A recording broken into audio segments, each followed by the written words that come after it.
Oi,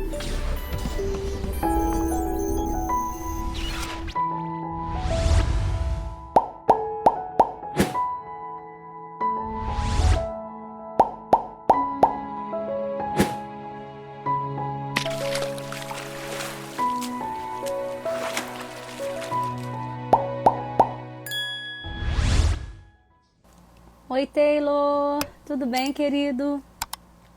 Boa noite a quem está entrando, quem está chegando aqui para mais uma noite de um gole de ciência. Hoje nós vamos fazer a nossa última live do ano de 2020. Esse ano que foi bastante difícil para todos nós, esse trabalho remoto, e que a gente teve que se reinventar, né? E aí eu já agradeço a todos vocês a companhia ao longo do ano. Foi muito bom ter feito essas lives e ter trocado e partilhado tanto com vocês. Na última sexta-feira, nós tínhamos programado para fazer essa live, mas acontece que eu fiquei presa no engarrafamento de mais de uma hora, muito intenso na volta para casa, e aí eu não consegui chegar. E aí o nosso convidado, professor Lucas Pérez Guimarães, um querido,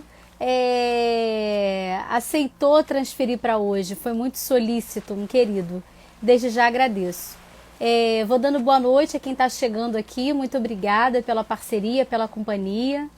Como falei, hoje a gente vai entrevistar, na nossa última live de 2020, no projeto Um Gole de Ciência, o professor Lucas Pérez Guimarães. Ele é professor de ciências e é autor do livro Lavoisier na Sala de Aula, um livro muito fofinho, e eu gostaria que ele entrasse aqui para falar com a gente. Ele já chegou, professor Lucas.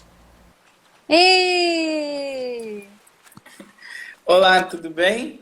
Oi, querido, tudo bem? Muito feliz de receber aqui para mais um Gole de Ciência. Feliz, obrigada por você ter tido a disponibilidade de trocar para hoje. Mas segunda-feira passada o Rio de Janeiro estava o caos e eu não consegui sair da Barra da Tijuca fácil. Não, eu entendo, sem problemas. Lucas, querido, para as pessoas te conhecerem, né? Eu vou falar rapidamente como que a gente se conheceu. A gente se conheceu ano passado, em 2019. Primeiro virtualmente, no projeto Químicos do Brasil, no qual aqui no Rio de Janeiro eu estou como coordenadora. E aí a gente estava fazendo o trabalho dos 150 anos da tabela periódica. E aqui no Rio de Janeiro a gente tinha que encontrar pessoas, né, colaboradores para trabalhar no projeto, e você quis participar, me procurou, e foi muito legal assim, a sua ajuda. A sua cidade trabalhou bastante, colaborou bastante com o projeto, a plantação das mudas, e foi lindo. E depois a gente se conheceu pessoalmente no evento lá no Colégio Pedro II, no centro, naquele evento para professores no final do ano. Aí a gente pôde se conhecer presencialmente, né? Isso aí. Querido, para que todos te conheçam e possam saber um pouquinho da sua trajetória, conta pra gente por que você resolveu fazer ciências, né? Escolheu uma licenciatura, por que você escolheu a docência, e aí você aproveita, emenda e responde qual foi a graduação que você fez.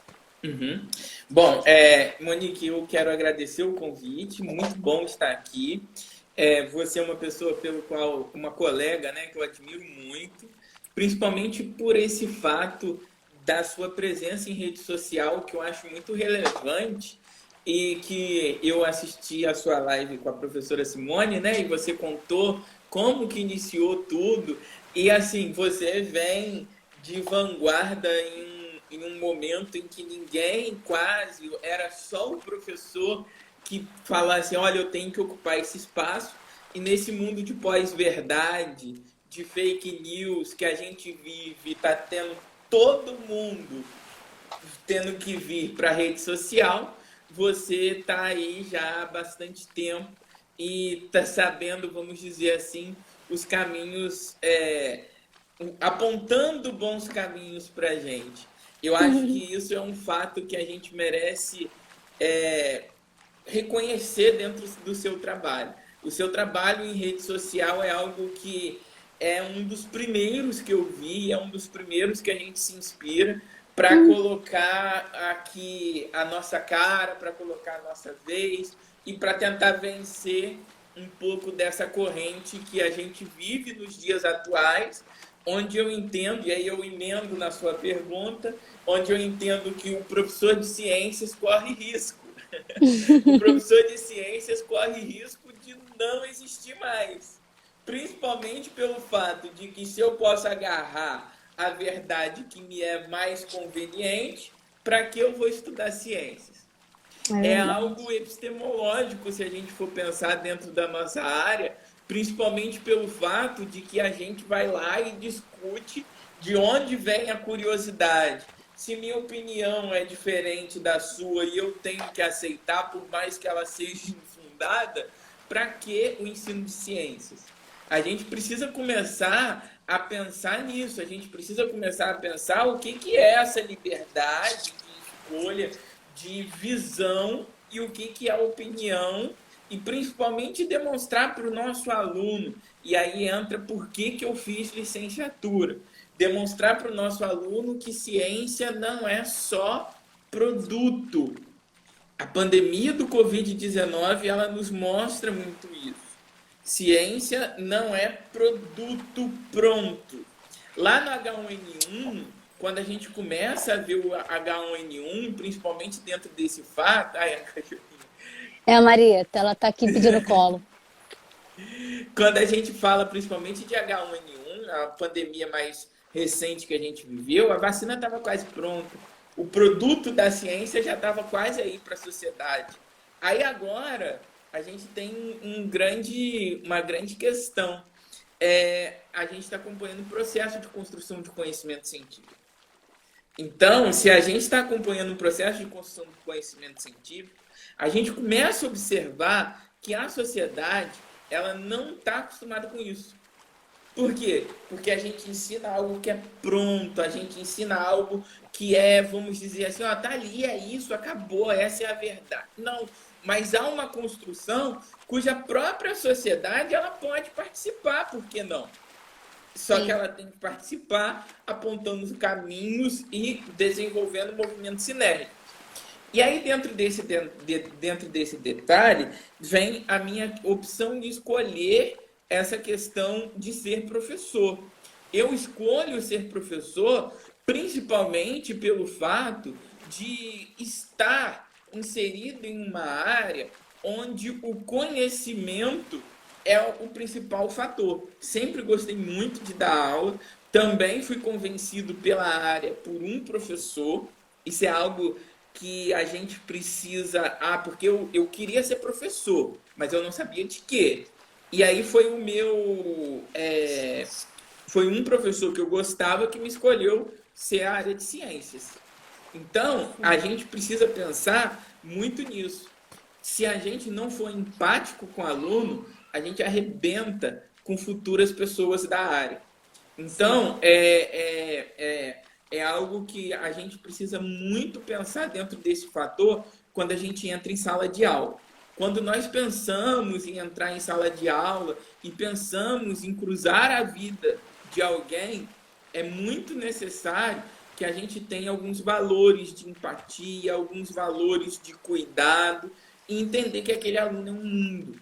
A gente precisa hoje começar a pensar que nós não formamos mais por atacado.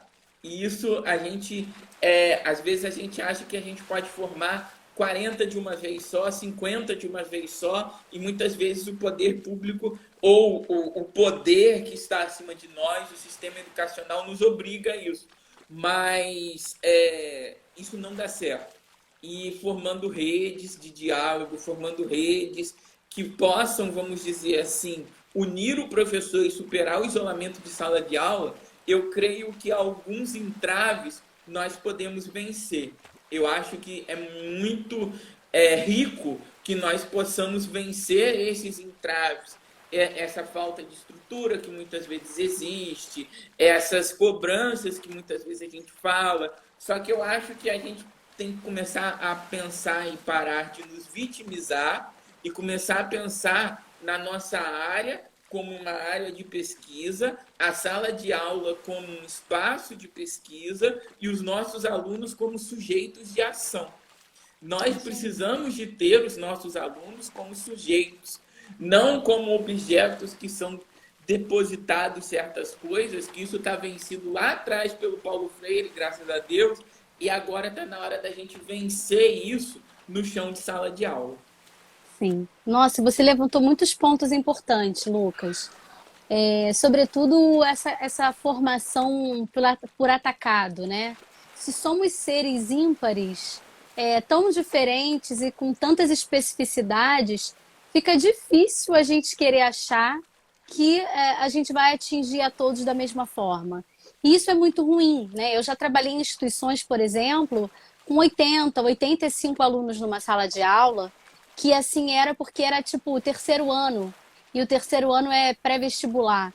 Só que a gente sabe que no terceiro ano, nem todo aluno é pré-vestibulando.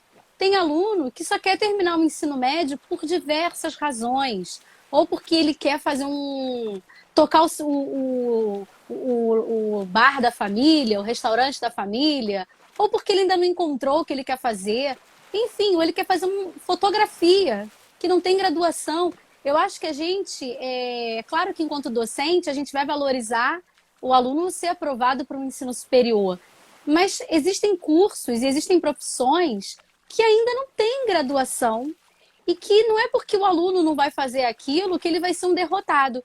Eu acho que isso é muito que a gente tem que batalhar enquanto docente, sabe? Eu tive uma vice-diretora que falava muito isso, porque tem aluno que às vezes ele não passa no vestibular e ele acha que ele fracassou, quando na verdade a nossa missão não é somente aprovar para o vestibular. O ensino médio ele tem uma série de outras abordagens, ele tem uma série de outras questões que a gente pode atingir o aluno.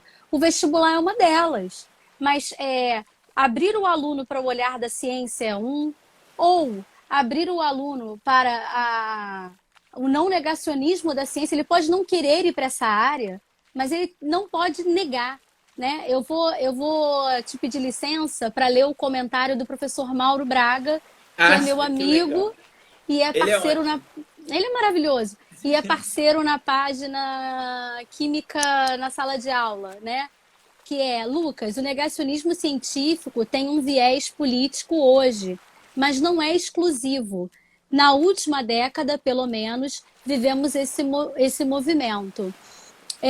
Onde acha que ganhamos como docentes? Será que acha que Falhamos. falhamos? Falhamos como. O Mauro, eu entendo muito. Mauro é uma pessoa que eu admiro demais, desde Também. quando eu conheci, principalmente a visão que ele tem da química. A forma como ele ensina, a forma como ele tem. Assim, uma referência para mim, o Mauro. Mauro, eu entendo muito que a gente chega na escola básica com esse sentido de universalização do ensino, onde todo mundo quer ensinar o que aprendeu na faculdade. E aí aí eu falo um pouquinho mais da minha área, né? Que de estudo que eu gosto, nós acabamos propagando uma imagem do cientista que é branco, que é europeu, que é sozinho, que tem cabelo arrepiado e que é maluco. Que é doidão. Então, essa imagem acaba afastando o aluno do conhecimento de ciência. Ele acha que o conhecimento de ciências não é para ele.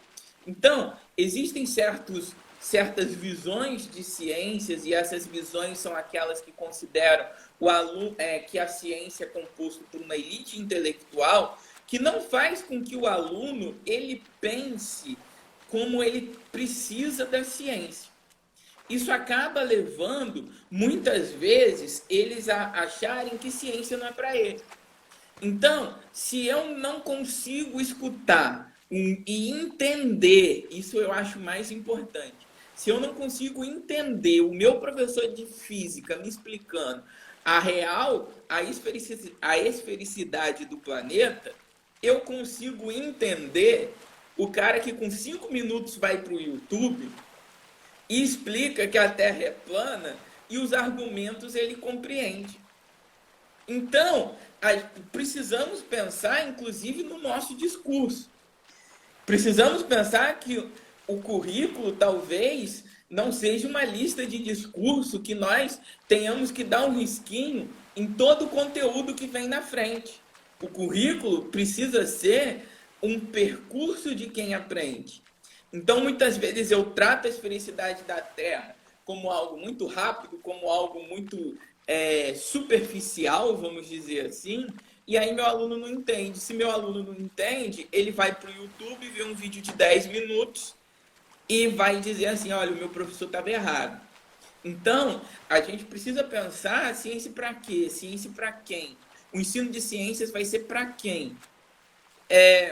Eu tenho uma grande questão assim que eu acho que eu preciso colocar também é o quanto a escola ela entende como sendo importante a ciência. E aí entra na visão de governo. E não é, muitas vezes, é mais latente nesse, mas o sistema educacional brasileiro, ele tem alguns pontos que a gente deve considerar. Por exemplo, sempre os nossos governantes quiseram que os nossos alunos soubessem a fazer conta e a escrever o nome só. Onde nós, sociedade, dissemos para ele que ciência é importante. Vai lá ver numa matriz curricular de uma escola quantas aulas possui português, matemática, ciências, geografia, inglês. Se a gente entende o aluno como um todo, essa disciplinarização hierarquizou o conhecimento. Então, essa hierarquização do conhecimento começa daí. Acho que a gente tem uma grande oportunidade de repensar a escola agora que ela fechou. Acho que é um grande momento da gente repensar, inclusive, essas questões. Porque a área do conhecimento que a gente ensina na escola é uma área do conhecimento que, inclusive, vai profissionalizar ou não. E aí, Monique, eu queria até comentar com você essa questão de vestibular, que eu acho ela muito interessante, porque pelo seguinte, essa geração hoje que está na escola, diferente das gerações passadas, naqueles pré-vestibulares de 80, 85, eles estão com uma saúde mental muito mais debilitada. Isso faz com que a gente tenha que ter uma personalização maior do ensino.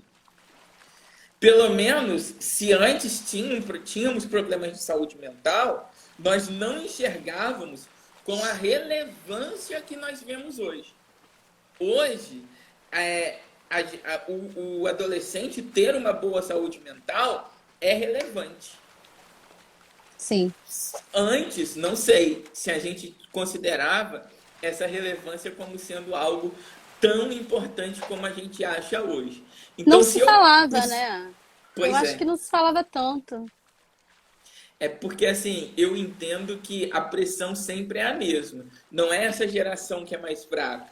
Não é essa geração que está com uma saúde mental mais debilitada. Não. A gente começou a olhar para isso. A gente começou a prestar atenção nisso. Eu acho, inclusive, que na nossa geração a gente escondia muito mais esses problemas porque era tabu, não podia falar. Se você dissesse que estava fazendo terapia, você era visto como um maluco. Se a escola, se a psicopedagoga da escola te chamasse, todo mundo já achava que estava com um baita problema, que não tinha como resolver. Então, eu acho que era muito tratado com tabu. Hoje em dia, a sociedade está muito mais aberta. Mesmo que a gente esteja falando da polarização, a gente vive uma polarização política e tudo mais. Sim. Mas ainda, mesmo que tenha isso, eu acho que a gente abriu muito para falar do discurso do movimento negro, do movimento das mulheres na ciência, LGBTQIA+, a questão de identidade e gênero. Isso não se falava na nossa época. E hoje isso tem pra caramba. Eu entendo muito isso, que antes a gente sempre conversava assim, da turma. Essa turma é assim, essa turma é assado, essa turma é a melhor, essa turma é a pior. A gente tinha uma mania mais latente, hoje isso ainda persiste, de colocar a turma de uma forma homogênea. Um bloco, hoje, né? Nós principalmente a gente tem nós começamos a encarar a relevância da diversidade para o aprendizado. Então, hoje, nós aceitamos melhor essa questão de uma turma que é heterogênea, de alguém que provavelmente use a química, eu também sou de química, provavelmente use a química diferente do que seria do vestibular propriamente dito. E aí entra muito dentro dessa questão, eu digo muito para os meus alunos, você pode acertar o Enem inteiro de química, mas não quer dizer que você saiba química, porque uma prova é um padrão de resposta, uma prova é algo que a gente pode... E por que você tem que entender química? Por que você tem que aprender química? Por que você tem que considerar a química como sendo área do conhecimento? Para começar, para você não ir no mercado e pagar mais caro por um shampoo sem química. Vamos começar por aí. Eu acho que já é condição relevante para a gente entender essa química como uma área de conhecimento e principalmente colocar essa questão industrial ou não como sendo mais relevante. Sim. Mas respondendo aí a pergunta do professor Mauro, você acha que nós falhamos? Nossa geração falhou? Ele perguntou isso. Então, eu entendo que a gente falhou no discurso de ciência, sim. Eu entendo que nós falhamos dentro dessa questão de como a gente divulga ciências, primeiro ponto. Aí entra essa relevância atual e é uma atitude que eu acho que a área já começa a ter, entra essa relevância atual de a área ter que invadir a rede social, apesar de ser bem pequenininha ainda. O professor Mauro, inclusive, tem trabalhos excelentes envolvendo rede social. E depois a gente precisa também pensar que além da divulgação científica ser feita para poucos, a divulgação científica sendo tratada para todos. Porque uma coisa é você fazer divulgação científica para os seus alunos de ensino médio, para os seus alunos de graduação, para os seus... Outra coisa é você fazer divulgação científica para todo mundo.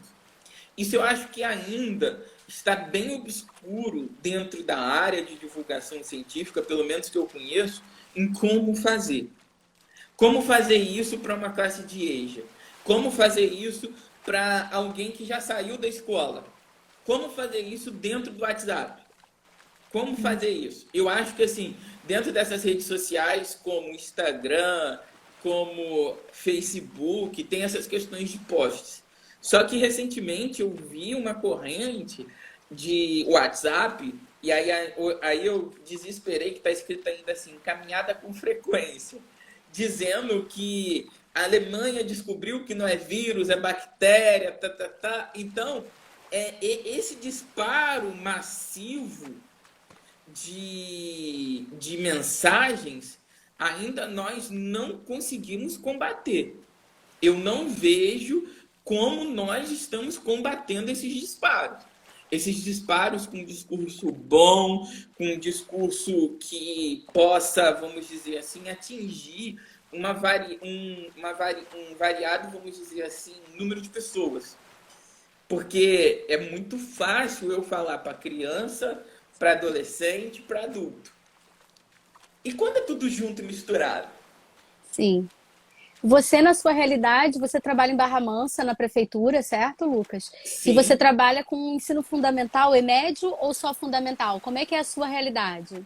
Na escola pública eu tenho assim maior a inserção no ensino fundamental.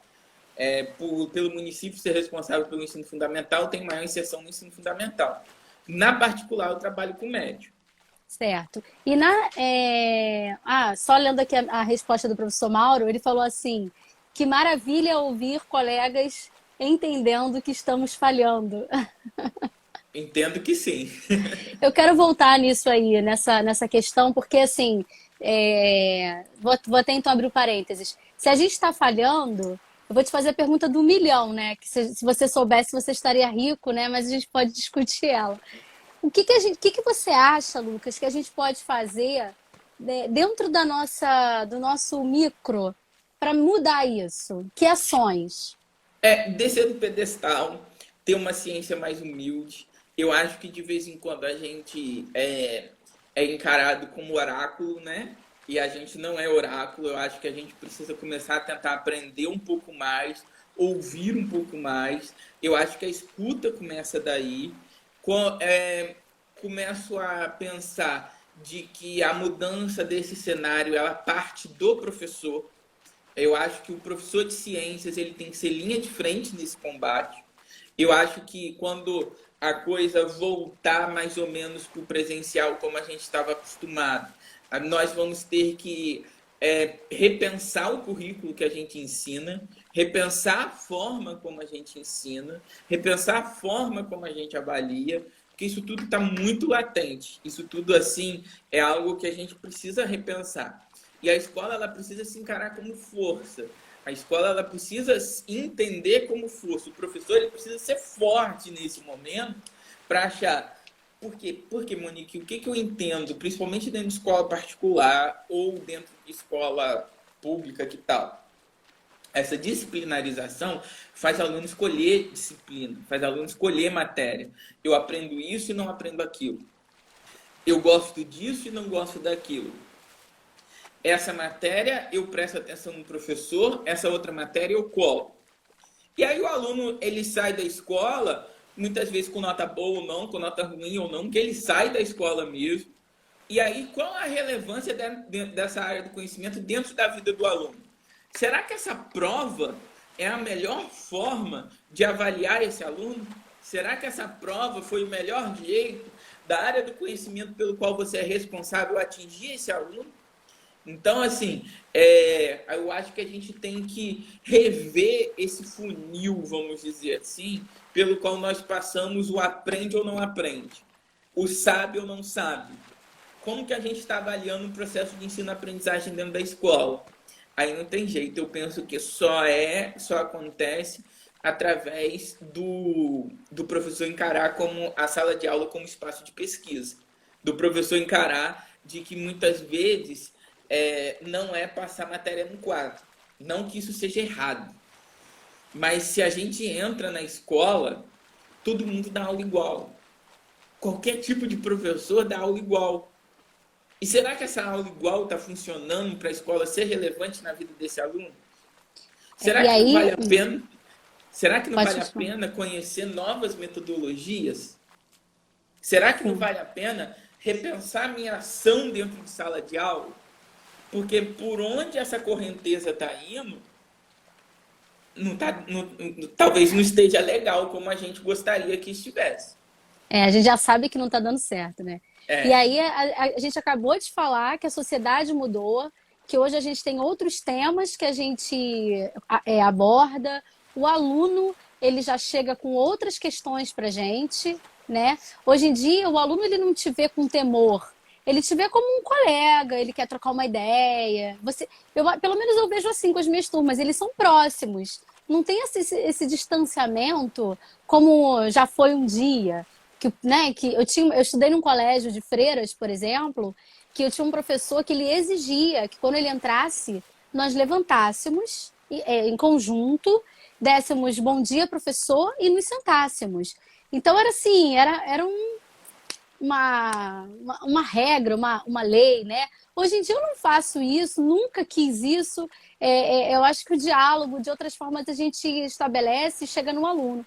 E aí a gente percebe e constata que a nossa sociedade mudou, os nossos alunos mudaram e muitas das vezes, por comodismo, a gente acaba usando a mesma ferramenta de ensinar e a gente quer dar a mesma aula que deram para a gente na década de 90. E é aí que você está falando, né? O Rio está indo para um lugar que não está dando certo e a gente continua remando contra a maré.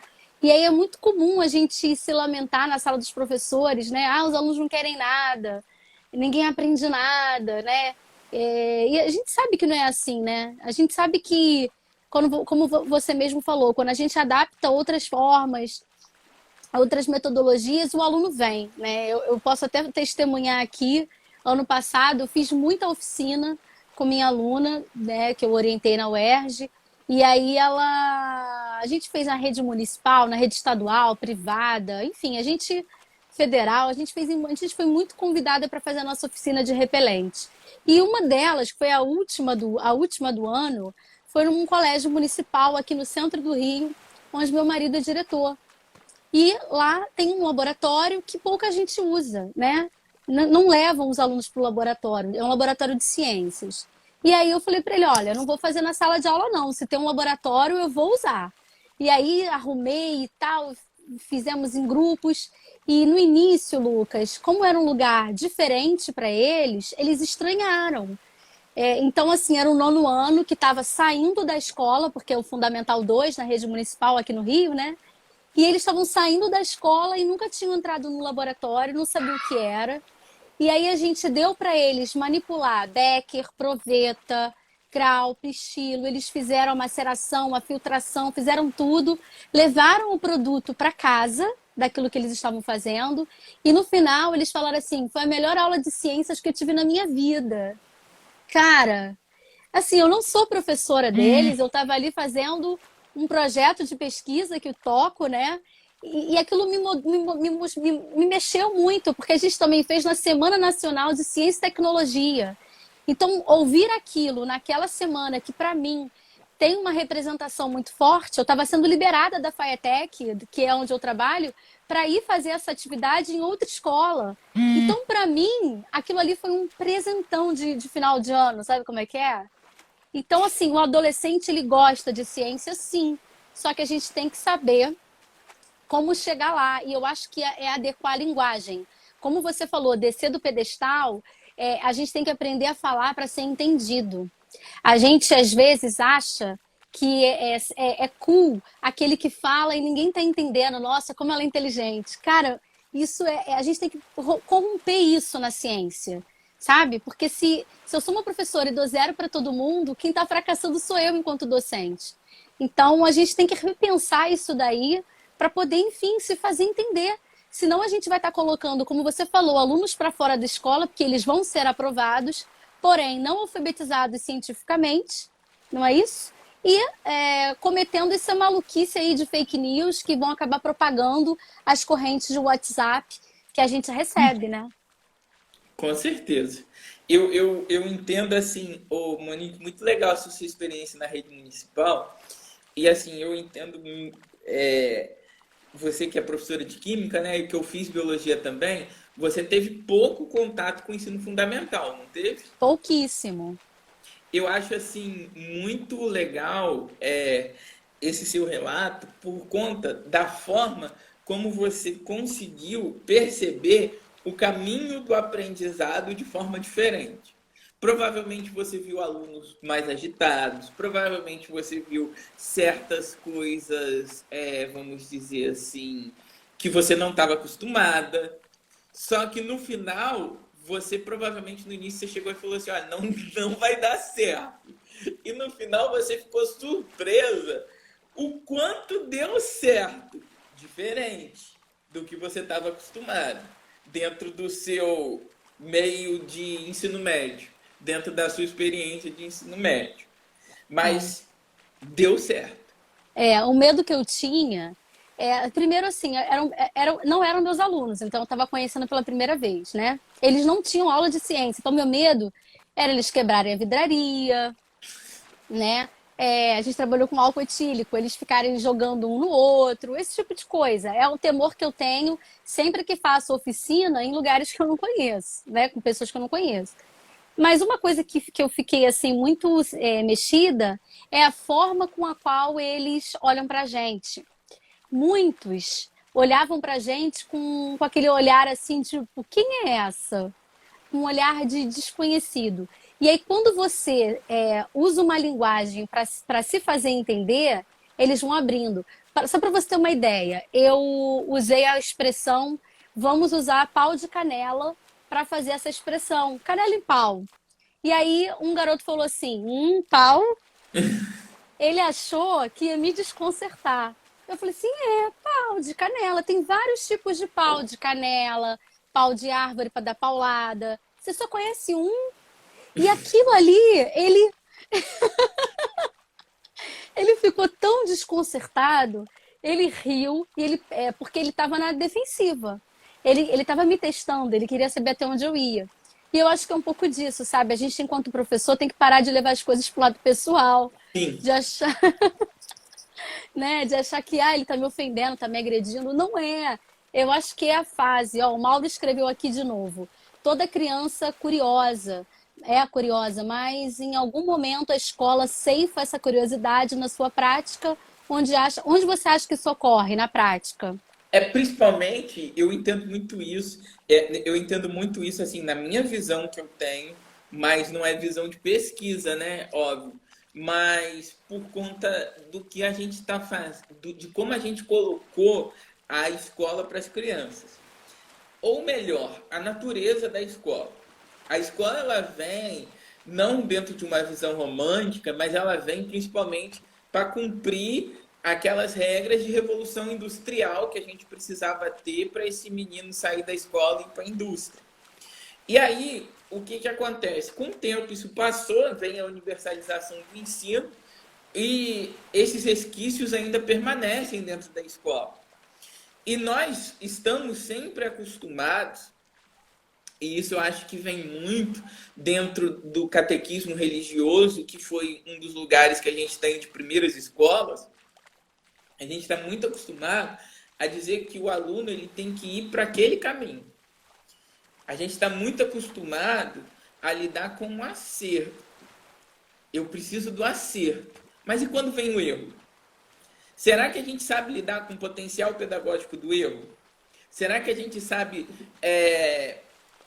admitir o erro no processo de ensino-aprendizagem? Será que a gente consegue admitir a escola como espaço para o erro?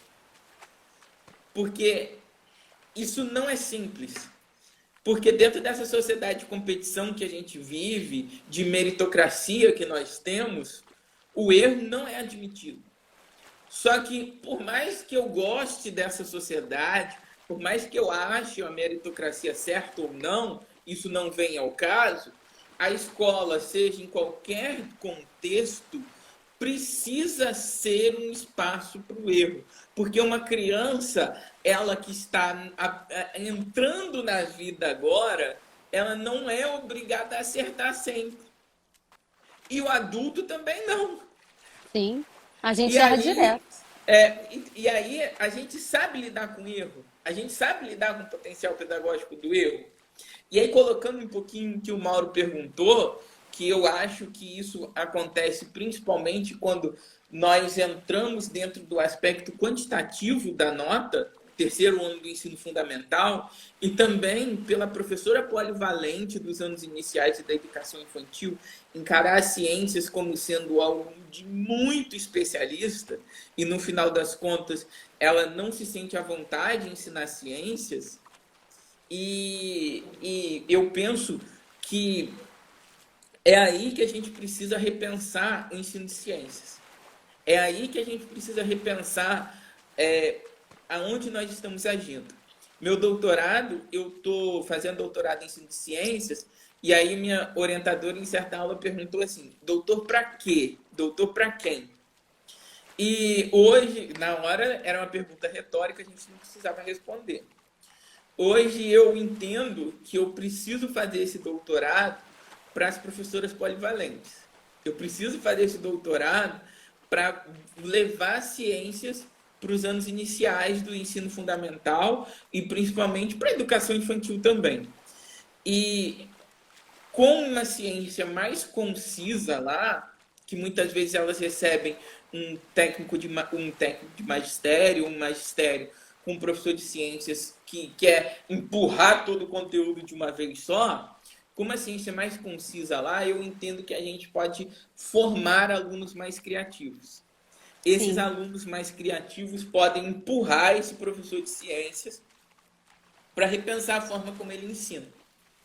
sim, Eu acho muito isso. O professor de ciências, ele precisa ser empurrado para repensar a forma como ele ensina, porque é muito confortável essa ideia de que eu sou científico, eu sei tudo, eu sou elite intelectual.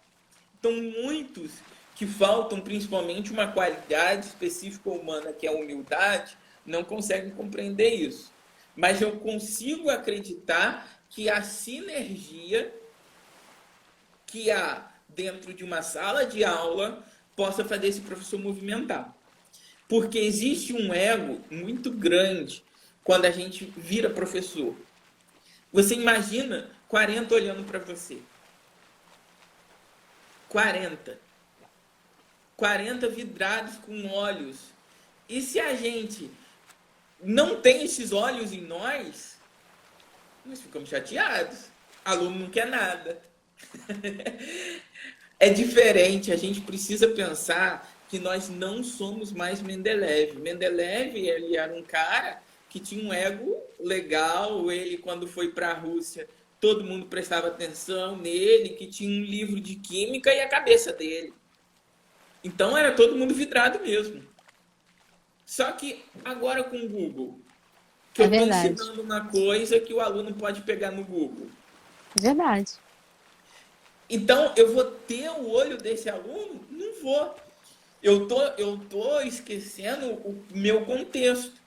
Eu posso, sim, fazer diferença na vida desse aluno de forma, vamos dizer assim, relevante. Eu pegando esse conhecimento que eu quero, isso é muito difícil e eu busco isso sempre. Mas eu pegando esse conhecimento científico e falando para o meu aluno, toma. E quando o meu aluno diz assim, o que eu faço com isso? E aí nós pensamos junto com o aluno. Ó, eu vou te ensinar isso hoje. A pergunta, eu vou aprender isso eu vou usar isso aonde na minha vida?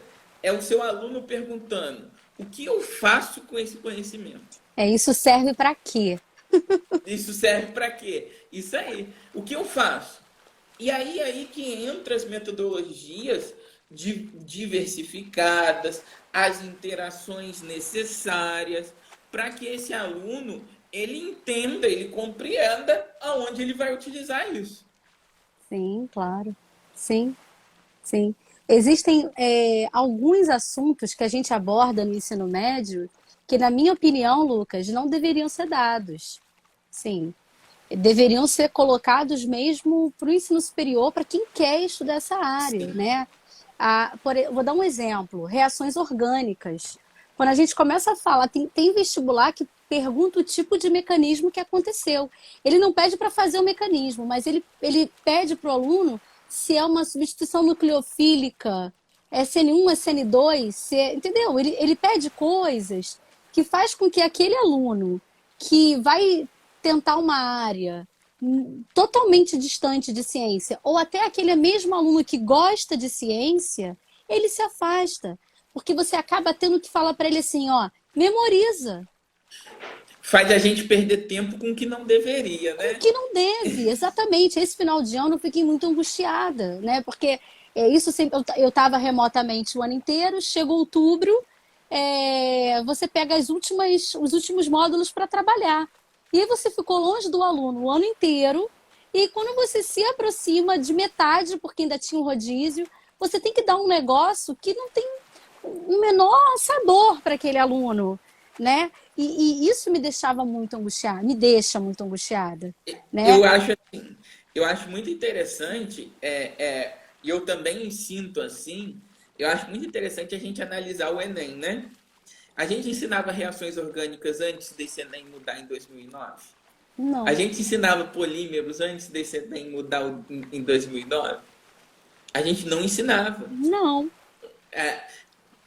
O Enem, ele vem com essa questão de tentar mudar essa avaliação externa, e aí ele se descaracteriza.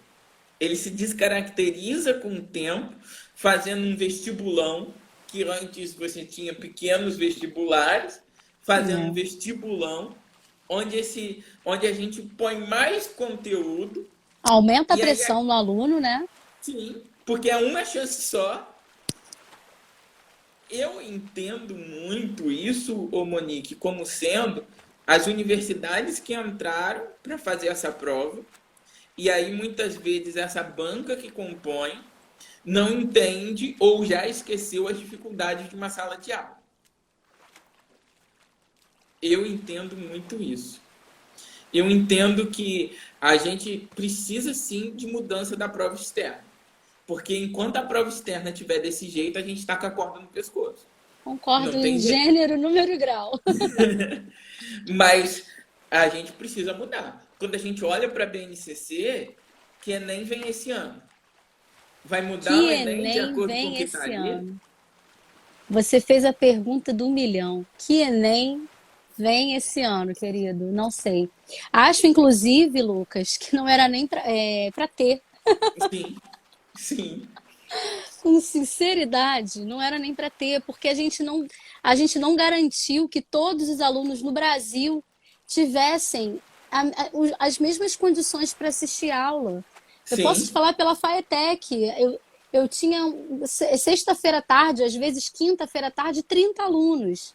Tinham que ter 100. E aí eles diziam, a gente não tem internet, meu pacote de dados acaba. E aí eles escolhiam algumas aulas no mês, tipo uma aula no mês de química, uma de física, uma de história. Então eles não podiam estar comigo toda semana.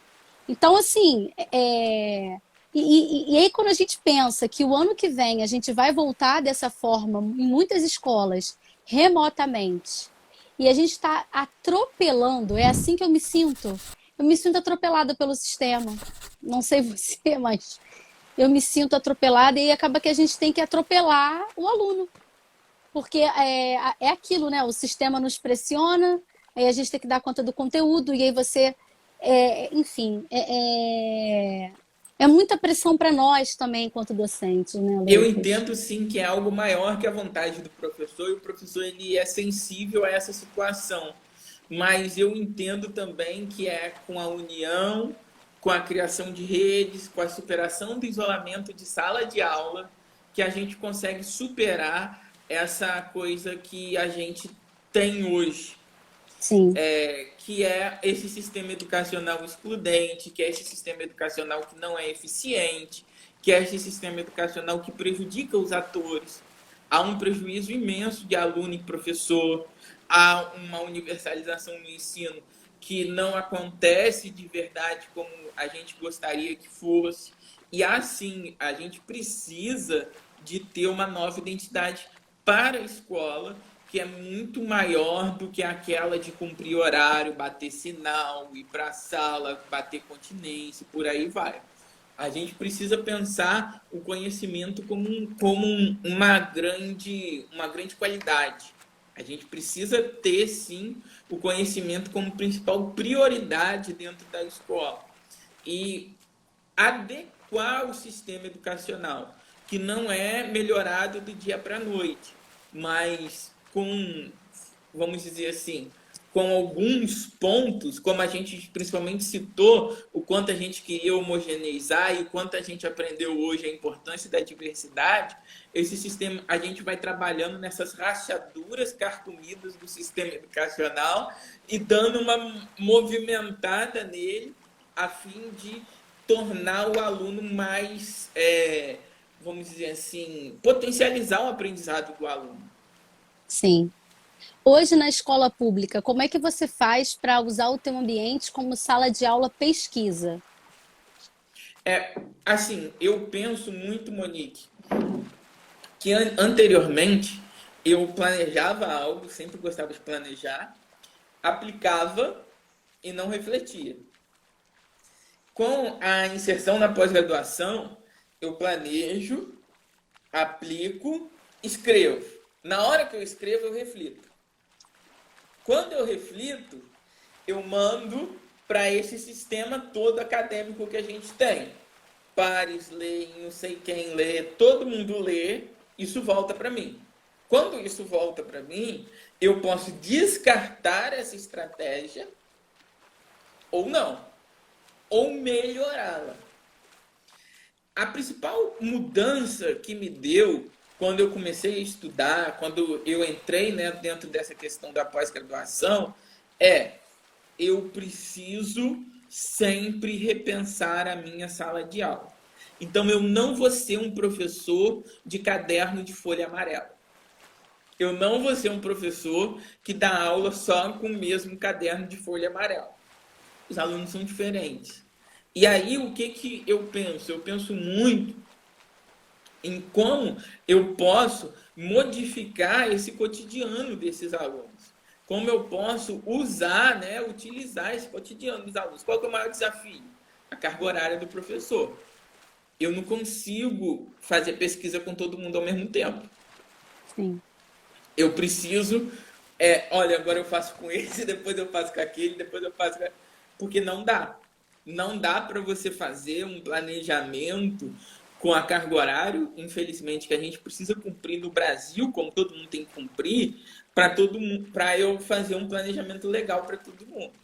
Então, Sim. muitas vezes, isso vai, vamos dizer assim, é, sendo rotativo. Que eu não digo que eu sou assim um professor perfeito, que pesquisa o tempo todo, que faz o tempo todo. Mas assim, eu me incomoda quando eu não faço.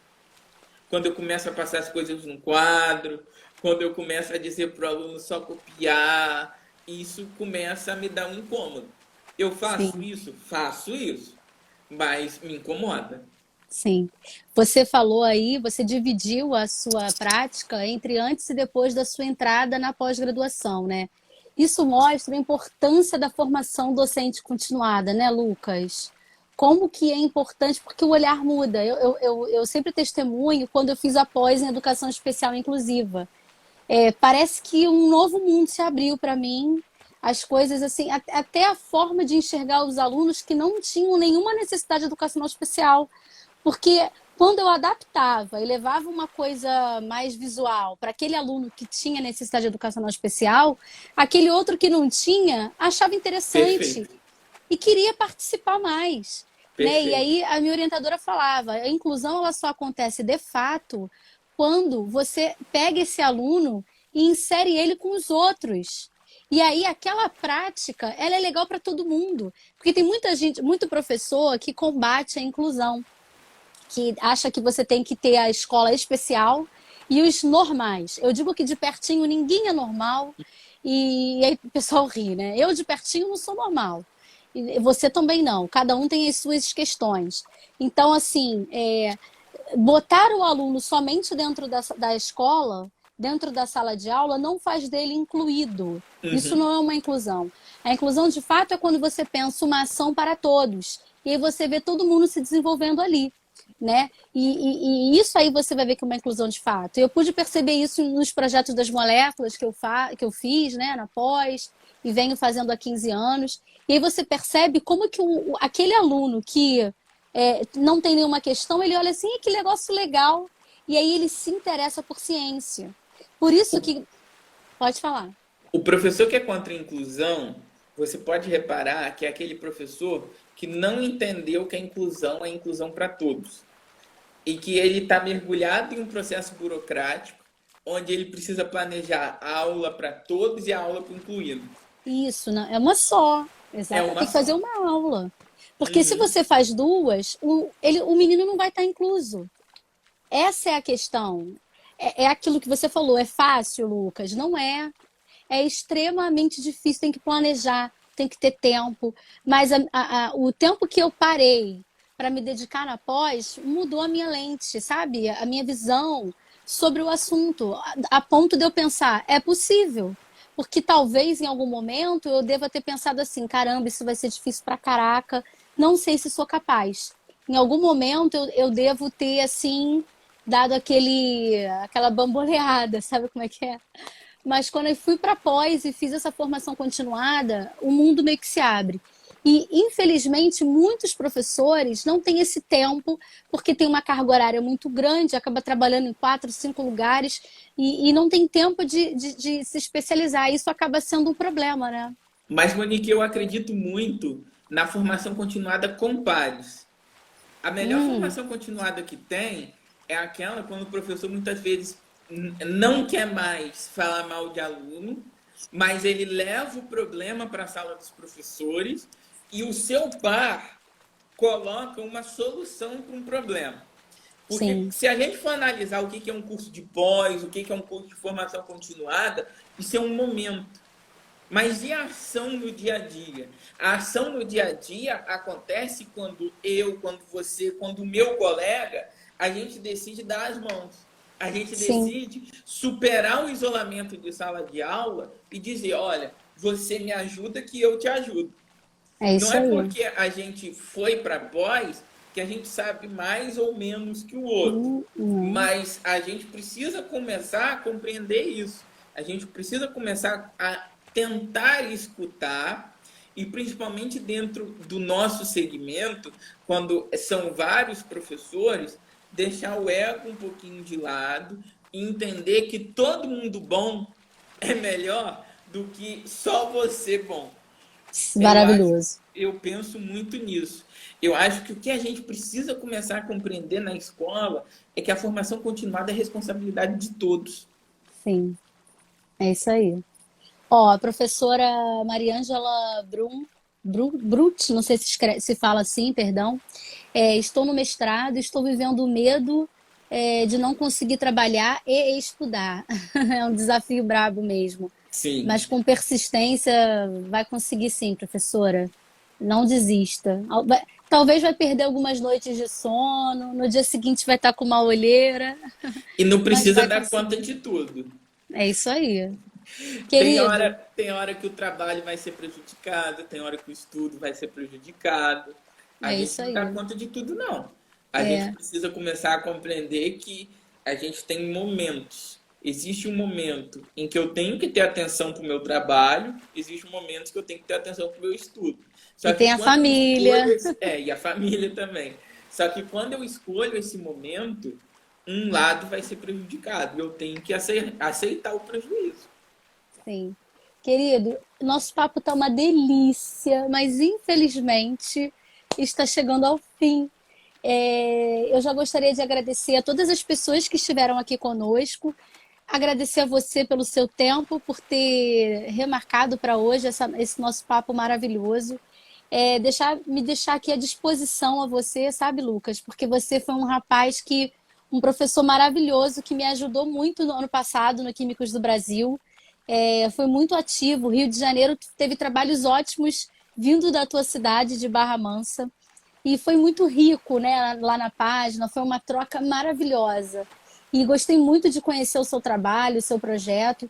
E aí, nesse finalzinho de live, eu gostaria que você falasse do seu livro.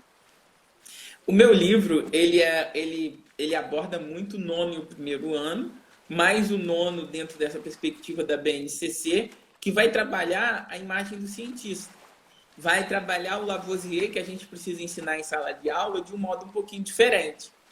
E abordando todos os aspectos relacionados ao que seria a vida do Lavoisier para além do laboratório, a forma como ele, vamos dizer assim, colocou a lei de conservação das massas, que não substituiu, não houve uma ruptura como virar da página, os aspectos éticos que envolvia essa história toda e o quanto a falta de ética dele prejudicou. Também a gente vai fala um pouquinho de uma coisa da importância da esposa Marianne, que através da análise de imagens, e isso tudo através de uma sequência didática para iniciar a química, vamos dizer assim, de uma forma um pouco diferente. Iniciar a química de um modo assim um pouco mais abrangente. Monique, agradeço também a oportunidade. Você tem a minha admiração.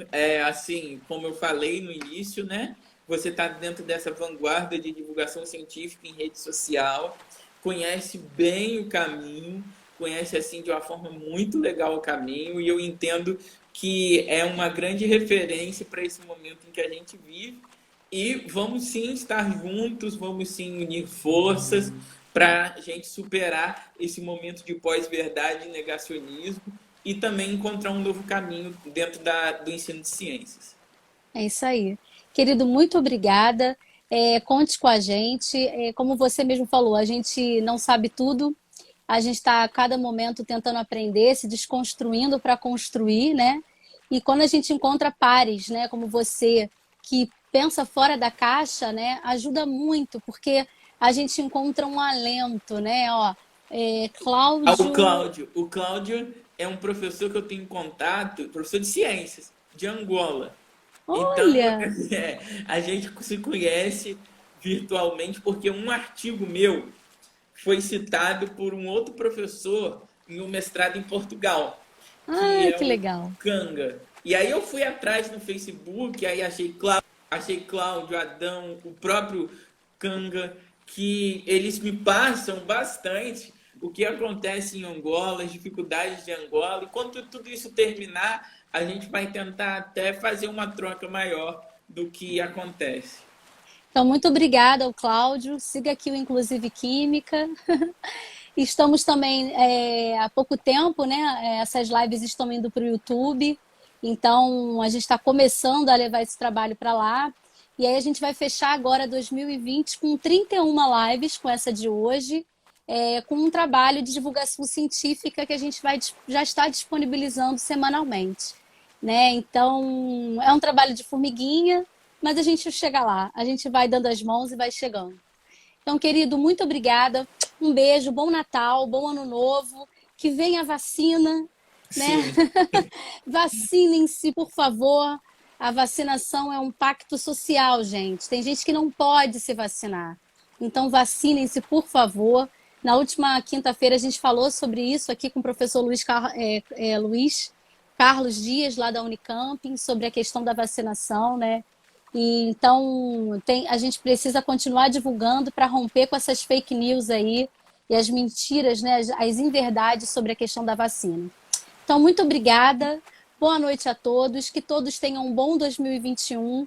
Ano que vem a gente vai voltar com as nossas lives e voltar com mais uns goles de ciência. Um beijo a todos. Tchau, Lucas, querido. Tchau, tchau. Obrigada. Tchau, tchau.